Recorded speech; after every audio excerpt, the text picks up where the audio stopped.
Hi guys. Right, I'm off to Bristol today to deal with a really difficult situation. So they have got 3 dogs, Lily, Lola and Mia, and we have got fighting, quite serious fighting between the 3 of them. So this is really important that we get this sorted, obviously. One of the dogs is quite old, Mia, but she's always been very nervous, and that's obviously going to be a big part of the problem because dogs tend to not like nervous dogs, so that can cause issues anyway, because if another dog is picking up on the fact that a dog is scared, then they are going to go, right, there's obviously something scary here, and depending on their fear reaction, fight, flight, freeze, obviously that can potentially spark aggression. It's very common, for example, that if you have a nervous dog, it's much more likely to get picked on by other dogs when you're out walking. And obviously when you're in a household with multiple dogs, having one dog that is anxious all the time is quite problematic. And then we've got Lily, who is the smallest of the 3, a little terrier mix, who is extremely reactive, which means she's very nervous as well, and she is barking and kicking off at, you know, noises outside, people coming to the house, all of that sort of stuff.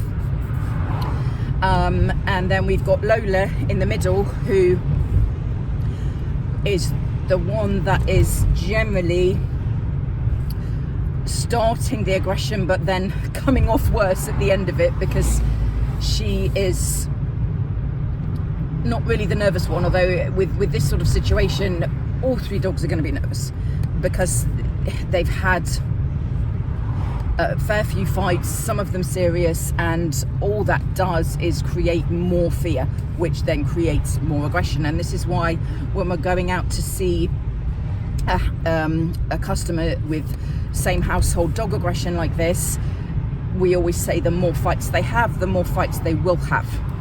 A, because we're just building up more fear of each other, and fear leads to aggression. And B, because it becomes conditioned. You know, this happens, we have a fight. It just becomes a conditioned trigger. So a really common trigger, which is certainly happening in this case, is when people come to the house. The little one is kicking off and going nuts, and then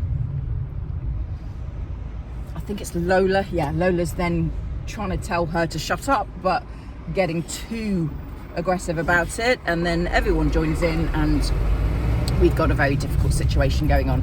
So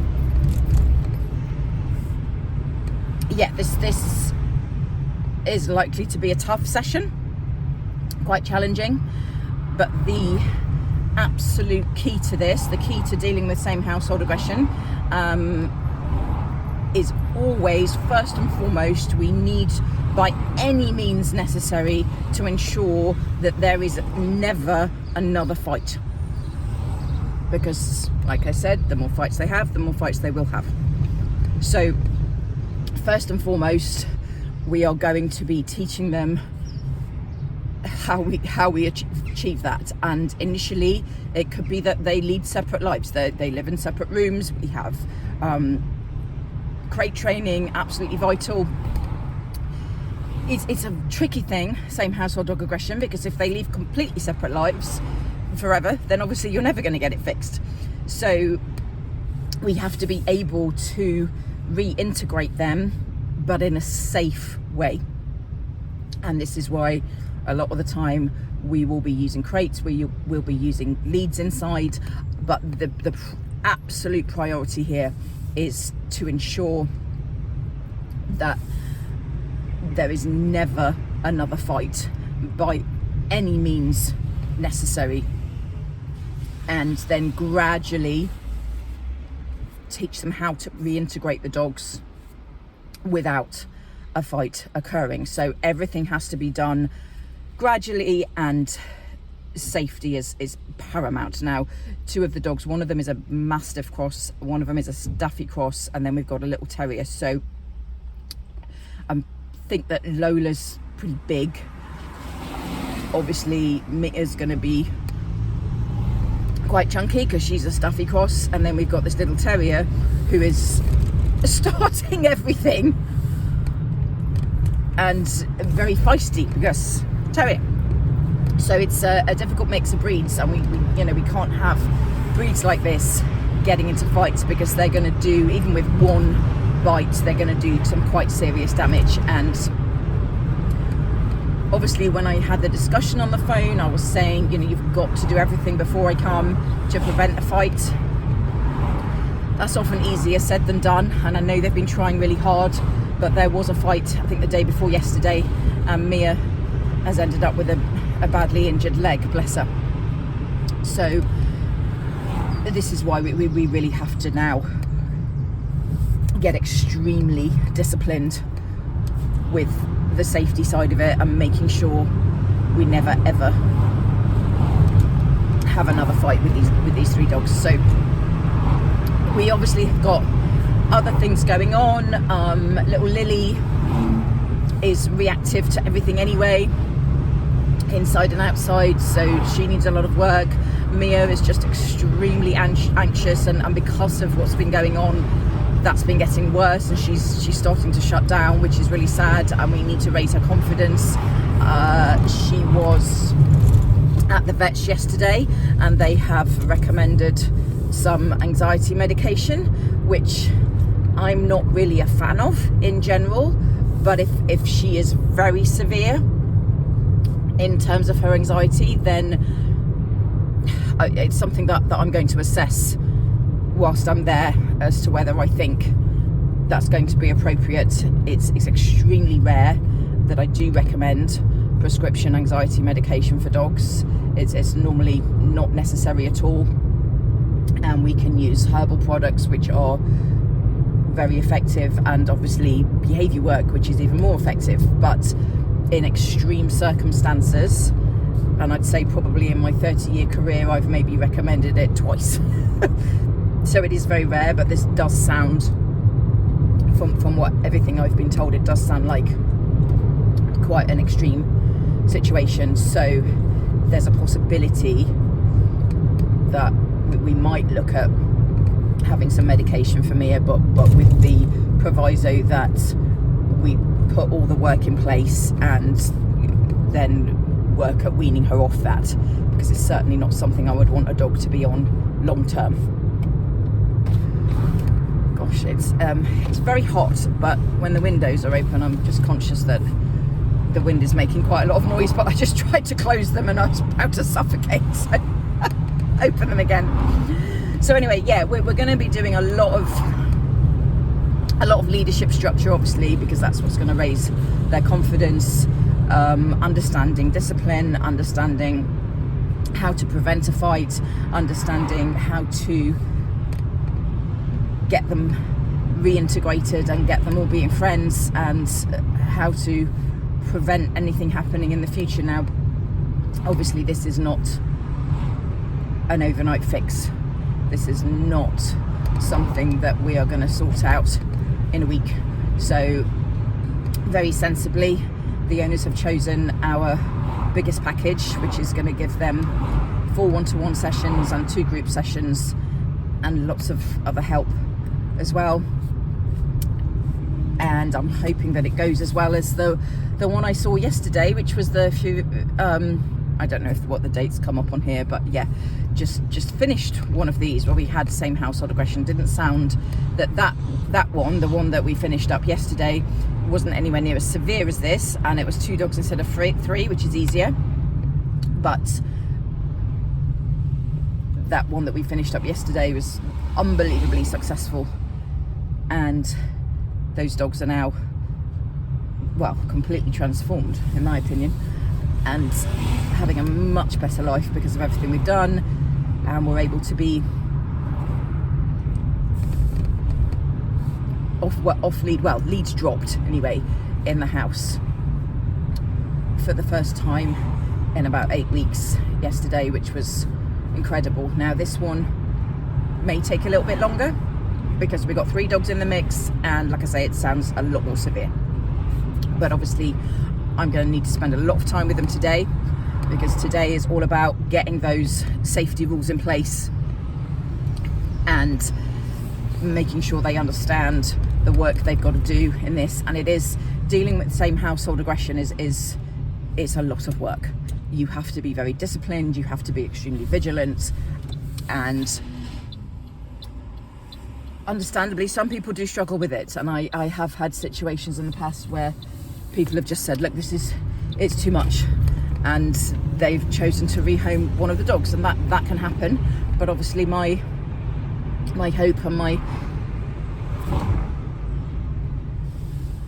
my job is to try and prevent that from happening. But obviously I'm not the one living with the dogs day to day, I'm not the one doing the work, and it is hard work, and it's not a straightforward thing, and especially when you've got 3 dogs and you're trying to get on with your life whilst making sure they're never loose in a room together, and when they are, everyone's being very strict and very vigilant, and understanding the slightest bit of body language, and it's a complicated, difficult situation.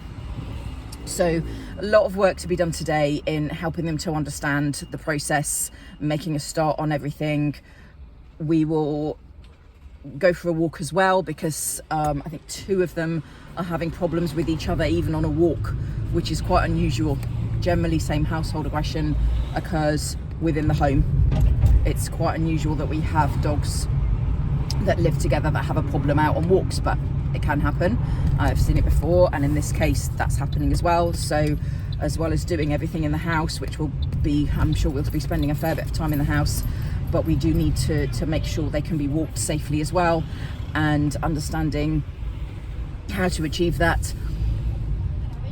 It's quite tricky, because walking 3 dogs at the same time can be difficult, even when you haven't got problems with the dogs, just especially if you're walking on your own. I've most of my life had 3 dogs, so I understand that. But obviously, luckily, with my job, my dogs were very well trained, and I didn't find it difficult to walk them all together. But it's still a process, and it's still something that the dogs have to be trained. You've always got to have 2 on 1. You ideally want to have 1 dog in each hand, but you can't do that with 3, because you've got to have 2 of them together. So it's finding out which 2 are best walking next to each other and all of that. So we're going to have to go through that process, because we're having some problems on the walks. We might look at not being able to walk all 3 of them together for a little while, but obviously that's what we want to get to. So yeah, it's going to be a long session. It's going to be a big session. I'm expecting it to be quite intense. Lovely people, sound like lovely people on the phone, and very dedicated, really want to get this sorted. So that's always a really good sign, because there does need to be a lot of commitment and a lot of dedication from the owners with this. This is very much about them, and them A, understanding what needs to be done, and B, being extremely committed to doing everything that I say and doing it right, because otherwise one of these dogs is going to end up in serious trouble, and that's the last thing that anybody wants. So nice challenge today. I always enjoy going out to something difficult and something a bit different. So although I've worked with a lot of these, it's never the same dog twice, so we might have to think outside the box, but hopefully it's going to go really well, and I will take lots of videos and get back to you after. Let's just see. Right, okay, so I'm very overexcited. She's kicking off in there. Okay. Wow, I can see why this is difficult then. So, little one coming up. Apparently we normally bark, leave. Good dogs, good girl. Good girl, Mia. Stop chewing that. Come on, good girls. Well, we didn't have any barking, nothing. So good. Well done, guys. Well, this is the best that she's walked for the whole walk. The reason she's trying to get behind you, just keep walking, is just she's just feeling a bit insecure. So the closer she gets to you, this is why it's Well done, Lily. And keep talking to her. When she's walking nicely, tell her she's good. Talk to her. Let her know she's doing the right thing. I mean, this has been a big deal, this walk. Just you know, getting her out and getting her actually walking. And then the fact that we went to the little park as well for a bit has been amazing. That's it, don't let her cross in front. Just keep walking. Good. Good girl. I mean, have you just not been able to walk her before, really? No. Wow. Leave the house. Wow, so this is massive then. Yeah. This is a really big deal. Well done, Lily. Well done, Lily. Beautiful. Good girl. Good girl. Well done. Nice heel work. Do you want treats? Eh? Where's this? She wants daddy. Where's this? Good girl. Yay. Good girl. Excellent. Right, let's give it to Kerry now and get you practicing. So, right, but stick to it, okay? Yeah. Again, it's an upward motion, not a, that's it. And nice and gentle. Don't keep the lead tight. Perfect. So don't let her switch. Good. Beautiful. Keep walking. Just relax.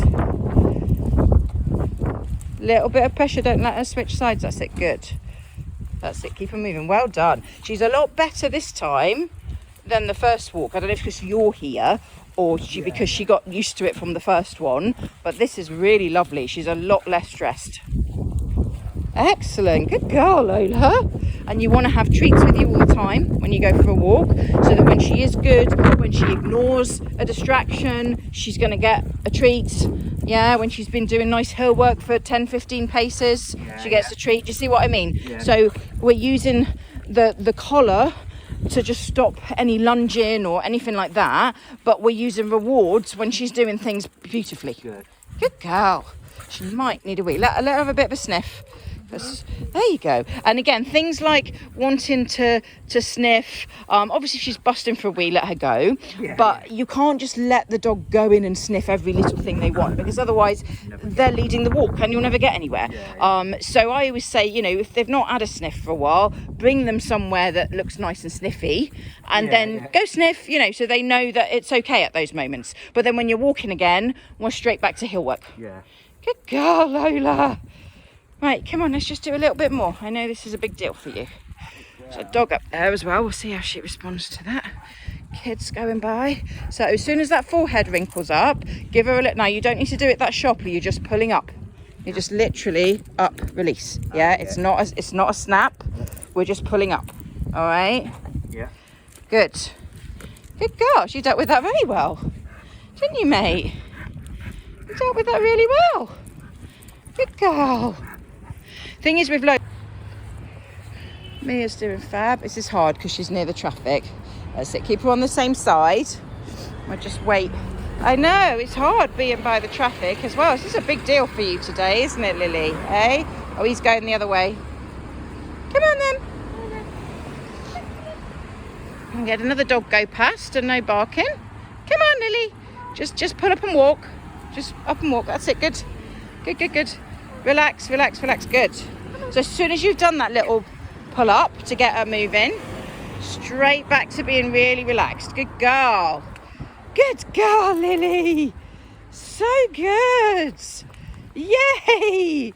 And when she's walking nicely like this, we forgot to bring the ham out, which was stupid, but normally I want you to bring loads of ham out because we know it's her favourite thing. And when she's walking nicely and she's not trying to fight the lead or stop, you can be rewarding her with the ham. Okay.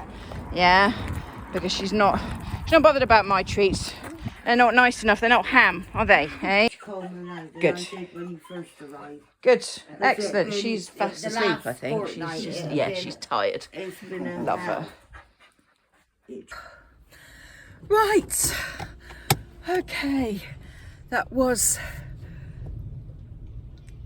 tough, actually, but really, really good. Very successful. Saw some really nice changes in the dogs already. Got the customers feeling a lot less stressed and a lot more confident, because situations like this are very fraught. You know, you love all of your dogs, but you're seeing them lay into each other, which is stressful enough in itself, and really hard to watch the dogs that you love hurting each other. So yeah, there's a lot of emotions going on, hell of a lot of emotions. It's very difficult. But what was lovely is, you know, we walked into an well, it's not lovely to walk into it, but what I mean is we walked into an incredibly stressed, high emotion household, and we left a very chilled out, relaxed household, and that is brilliant and obviously essential for what we're trying to achieve with the dogs. I've always said I can teach people what to do. That's easy, but changing someone's emotions, which is also a big part of the work that we do, that's the hard bit, because that's something that has to be worked on internally. So it was very nice to leave them looking a lot happier, a lot calmer, a lot more confident, and the dogs were a lot more chilled. One of the big problems that I think was causing everything, apart from all the stress in the household, which is also to do with other things going on in their lives, the dogs just weren't getting walked properly because they were so stressed about walking them. Mia apparently isn't very good with other dogs. Lola's quite reactive and really scared to walk, and then little Lily absolutely terrified, and until today they couldn't even get her out the door because she just refused to walk. So the fact that we've got 3 dogs who are all nervous and frustrated and massively under exercised, obviously, of course, that's going to trigger issues. So a big part of what we did today was, well, the 2 main things we did today was how we keep them calm, how we stop them getting triggered, what to do if they are triggered, obviously, and making sure we can walk them. So yeah, oh, I'm supposed to be turning right in. So yeah, we got all 3 of them out. Mia was incredible. She literally just walked lovely. You could see she was a bit nervous when she saw another dog, but we didn't have her barking. We had no kicking off. Lily, who apparently the only time they've tried to walk her would just literally bark at absolutely everything, you know, bird in the sky, person walking past, anything. She did quite a big walk. I mean, we weren't out for that long, but we went round a park with lots of distractions, and yeah, she was struggling at the start of the walk. You could tell she didn't really want to be there. She'd rather be at home, but we can't just give in to that. Otherwise, she's never going to get walked. She's never going to get the exercise she needs. She's never going to get the mental stimulation. She's never going to get the socialization that she needs. So we can't just go, well, she doesn't like it, bless her, let's just not walk her. We have to teach her to like it. And part of that process is going through a bit of a crappy stage where she isn't really liking it very much and she is a bit stressed, but we can't get her to a point where she isn't stressed without going through that and teaching her not to be worried. And it was actually great because by the end of the walk we've got her tail up and wagging. She'd stopped fighting the lead because that was another thing. She wasn't really used to having a lead on, you know, so it was a big deal. It's a big deal today, but we did get her walking nicely. We've shown them how to approach that, how to deal with her not wanting to walk. Obviously, little and often. We don't want to take these dogs out for an hour. We want to take them out for 10, 15 minutes and get them used to it all gradually. So that's the plan of action. Little and often for the walks, nice heel work, making sure they are not reacting to anything, which actually they didn't. You know, you could tell with Lily and Lola they were nervous, but they didn't actually react. There was no barking, so they did really, really well, and we need that little and often. We're obviously going to put all of the leadership rules in place inside the house, which is a big part of it because that was quite lacking, and we've taught them how to approach having the dogs in the same room safely and ensuring that from now on there will never be another fight, because we're going to prevent that at all costs. So Lily's got her little crate which she loves, which is obviously really helpful for that, and if the owners aren't able to be vigilant and have the other 2 dogs on leads, then one of them will need to be in another room so that we're not risking anything, and that's how it's going to have to be. So if they're with the dogs, fine, we can have them together, but if they're not with the dogs, we're not risking anything, because one of the big triggers is people walking in. whether it's a visitor or whether it's one of them, that's one of the big triggers for fighting, which is really common, because obviously they're getting into a heightened state when people come home, and we can't have them therefore being left in a room together so that when someone walks in, we get an instant fight. So if nobody's there, they can't be together, basically. It's not telling me where to go. Imagining right, because the other one was signed to Bristol, so we'll see if this is taking me the right way. It didn't tell me where to go. Don't like it when that happens. Anyway, so yeah, so we've gone through all of that. We've calmed everybody down, we calmed the dogs down. They were really getting the hang of being chilled and understanding, being chilled in the house instead of being on high alert all the time.